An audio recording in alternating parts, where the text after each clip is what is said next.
Welcome to Divorce Diaries Show podcast. I am Michelle Trina, the host, the creator, the person who's brushing her hair. Welcome. Divorce Diaries Show podcast. Okay. I am just getting back from feeling a little bit better than I was feeling the last couple of days. I don't know why I have my computer raised up like this. I mean, hold on, guys. All right, so now you see the mess behind me. If you're listening on YouTube, you can see the mess, the tissues, my robe, which is I love this robe my mom got me. It's so soft and fuzzy. It's my boyfriend. My robe is my boyfriend right now. I have 3 tissues left, so I do have to go to the store in a few minutes amidst the school day buzz. I don't know what I just said, school day buzz. My daughter's at school and I'm working from home. So welcome to Divorce Diary Show podcast. This is a episode before the other couple episodes we're gonna do this week. I've been doing a lot more episodes, which makes me really happy and excited because I feel like the podcast is growing a little bit more, hopefully. So I had a stuffy nose the last couple of days. I was feeling run down, and now I'm feeling a lot better. I definitely got some sleep in, and I am feeling rested. All right, so I had a medium meeting yesterday with my medium, who I love, a session, and she, I definitely wanted to ask her about this last guy that I was talking to, what the real deal was. Now, it's not to say that she tells me, hey, this is what's going on, this is right, this is wrong, but she gauges, like she uses her, and she's able to delve further into her intuition, and obviously can speak to the other side and all this other amazing things more so than I can. And again, it's not like that everything is right or wrong for what she says, but it's helpful. So she did mention a few things about him that were interesting. I brought it up that, like, I was really bummed. She felt like he did have strong feelings for me, but the rest of it was like not what I wanted to hear. I guess I wanted to hear that I'm going to speak to him again. I guess I wanted to hear that he's going to come back. She really just said that it was like a good thing that I ended it. She said that he would have broken my heart, and that he would have kept me a secret, and that he's done this before. She said that he's done this with other women, like that he's struggled with his religion and being in the Orthodox Jewish community and wanting to break free. I guess maybe from relationships. I don't know exactly what she meant by that, but she said that he's been wanting to break out and he keeps getting sucked back in. And she said that his mother would have had an issue with it. She didn't directly say his mother, but she said his mom would not like this, which I had a feeling too. I don't know what the deal is. Like, if somebody likes somebody, I mean, clearly this guy did not like me enough, or he, and that pisses me off too. Just the whole thing pisses me off. And the closed off mentality of like, if I like you, like I'm like, she even said, I just said like at least 20 times. She said she had the same thing with her when she has a line of work that's non-traditional like I do. So the fact that I'm not Jewish and I'm a comedian is like, oh my God, I don't know. She said that also men with her were like intrigued too when she was first starting to do what she does as a professional medium. I mean, because she always had the gift, but then she really tapped into it to provide services to others, right?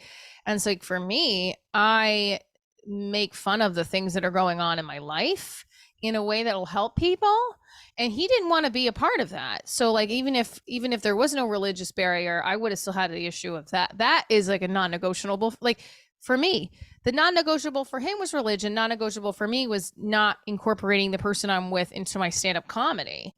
And the fact that I was going to do that, I mean, I don't mind shifting for the person that I'm feeling for and not to make him feel uncomfortable like I would for anybody in my circle. But the way it was coming at me right at the very beginning, on top of you're not Jewish and practicing, like, even if you were Jewish, you need to be practicing and be doing these things. Otherwise, I can't be with you. It was a lot. It was just a lot.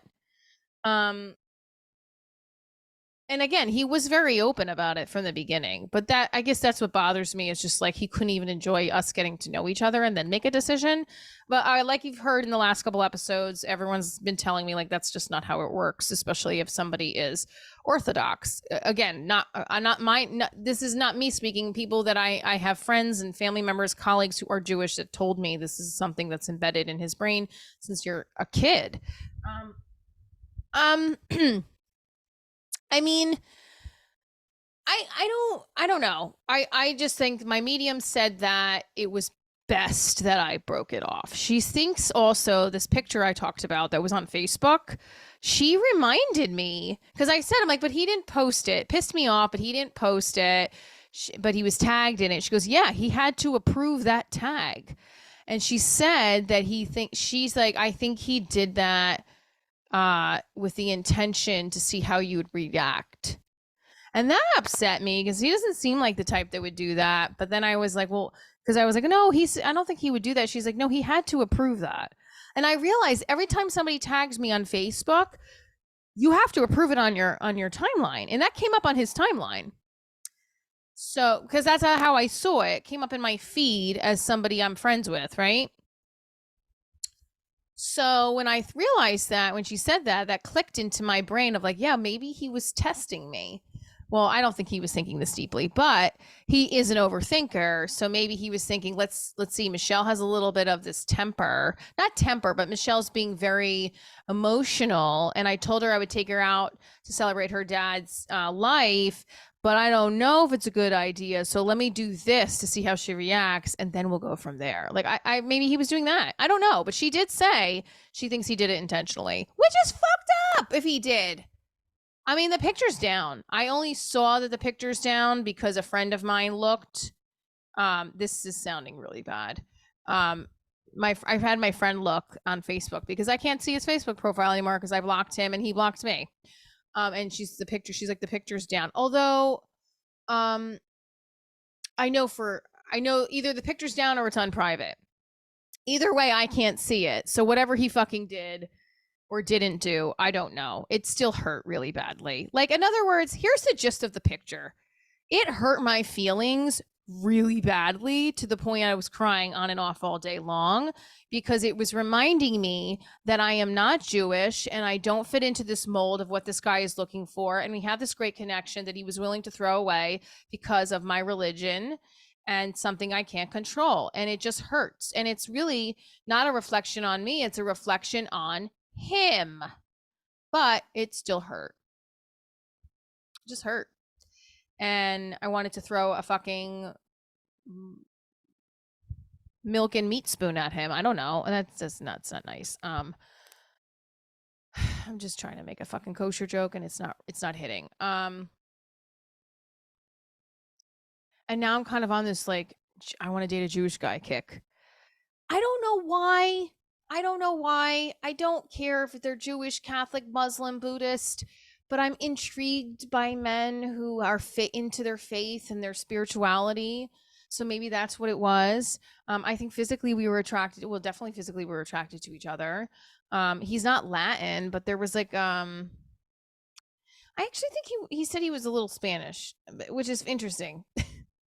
But he was cute, and I was, and now I just can't stand him. I'm just aggravated at him. I'm very aggravated at him. Poo poo on you. Because my medium was like, he's not an asshole, but he's immature, and I was like, is he? Because he didn't seem immature. She's like, he's immature, and I mean, I don't know. Some people could think I'm immature, I guess, because my friends that I play games, the blocking, she thinks blocking on Facebook is playing a game. Because you blocked him for your own mental health, but you also blocked him to see if he would say something to you. And yes, that is true.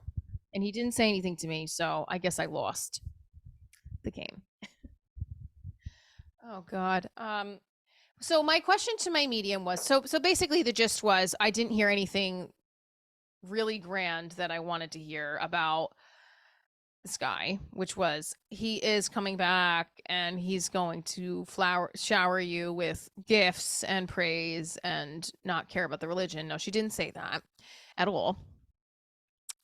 Which again, shouldn't be a big deal, but it is a little bit of a big deal because I didn't really want to end up in this blocking territory again, but it is better that I'm not seeing any of this stuff, because who knows? He might be in a relationship by now, just a whole 2 weeks later. But in essence, we weren't dating at any point. We were just quote unquote talking. I mean, there was a point where we made out and he kissed my boobs. So that was, if that's considered dating, sure.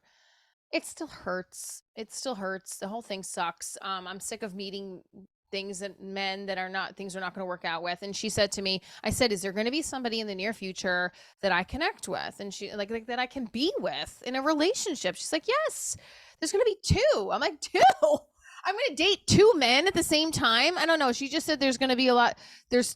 She said there is going to be somebody. She goes, but it's like, I see two.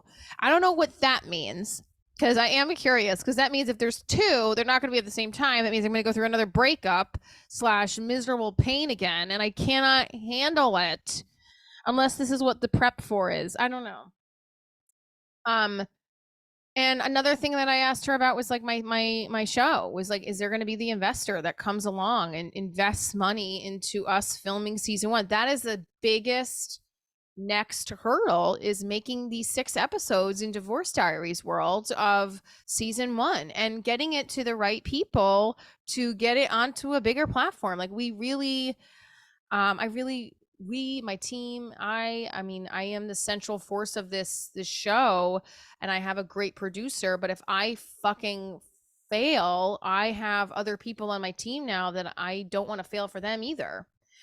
Plus this is to me, this is like a legacy. I feel like this is my life legacy right now that I'm carrying. I think like my daughter is obviously another part of my legacy, but um this show I want to be like the next Golden Girls. And I'm sure a lot of people have said this about their television concept and or their film, but if I could wish for one thing outside of my daughter living a happily ever life, I would wish for my show to be the next Golden Girls. Period. End of story. So with that wish out there, I guess I'm supposed to also say Divorce Diaries will be the next biggest hit TV show like the Golden Girls, because Golden Girls and The Office, like those are shows that have lasted the Golden Girls was around longer, so that's lasted decades, right? And generations, and like my daughter's 10 and a half cracking up at those jokes. That is what I want for this show, and I'm putting that energy out there because I don't care if I am single for the rest of my fucking life. That underneath my daughter being healthy, living a long healthy life, is the goal I have for this show. And I want to be here to experience it, because that's what I feel like that's the point of living this right now, I'm a very sexual person. I'm very sensual, so the emotional intimacy that I'm craving is very hard to swallow right now. And I was hoping I was going to have it with this guy, because the one moment we had where we were, not really intimate, we were like making out passionately, it was really good. Which makes me very mad, because I start to think, well, maybe he's doing this with a lot of other women, but it doesn't matter because he can. It's just frustrating. You want to be the one and only. You want to be the one person they're thinking about. I have asked the universe, is he thinking about me? And no signs have come. So I'm assuming he is not thinking about me and hates me, because I've talked about this on my podcast at least every single episode, if not, yes, every single episode. And you know what? I don't care, because this is how I heal. And also, this is my lame attempt at talking to him through a microphone on my computer, that I'll never talk to him again. So we talked about it. My medium in the meeting, and Golden Girls being Divorce Diaries being the next Golden Girls. Please come see the show if it's near you. I promise you, it will keep getting funnier. And you don't have to be divorced to listen to this. Guess what? Everyone goes through breakups, transitions. Everyone is a child of something. And divorce is somehow like 2 feet of connections away from us. You know why?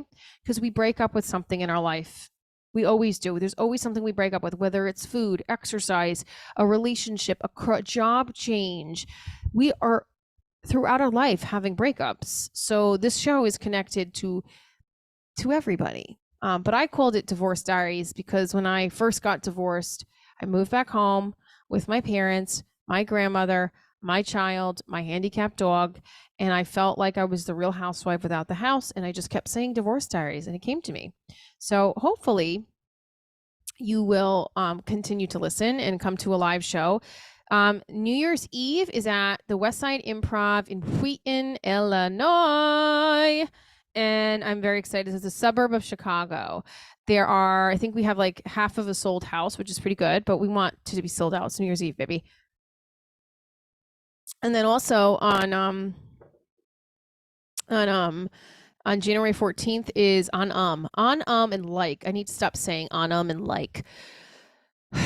On New Year's, January 14th at the Comedy Dojo. Now, let me just look at my phone real quick before we go. I want to see, because I keep saying it wrong.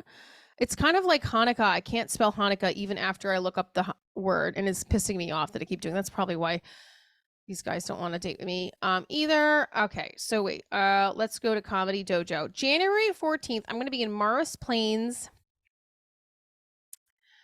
New Jersey. Okay. And that's at the Comedy Dojo East in Tiff's restaurant. Let's see, Dojo. Okay, here we go. Yeah, Dojo. The Dojo of Comedy East. Okay, I am going to be there January 14th. The promo code is divorce for $10 off tickets. All right. Now, I hope you listen and stay tuned for more, because I will be very upset if you don't keep listening. And if you are listening to this and I've dated you, or I've had intimate moments with you, or we're blocking each other on Facebook, Instagram, or any other apps, reach out to me. Let's resolve it over the new year. Actually, I don't know if you should reach out. I mean, I don't know. Let's reach out and resolve it. No, that's probably a bad thing to say. Okay, stay tuned for more, guys. Keep living your happily ever divorced after. I'm Michelle Trina, and this is Divorce Diaries.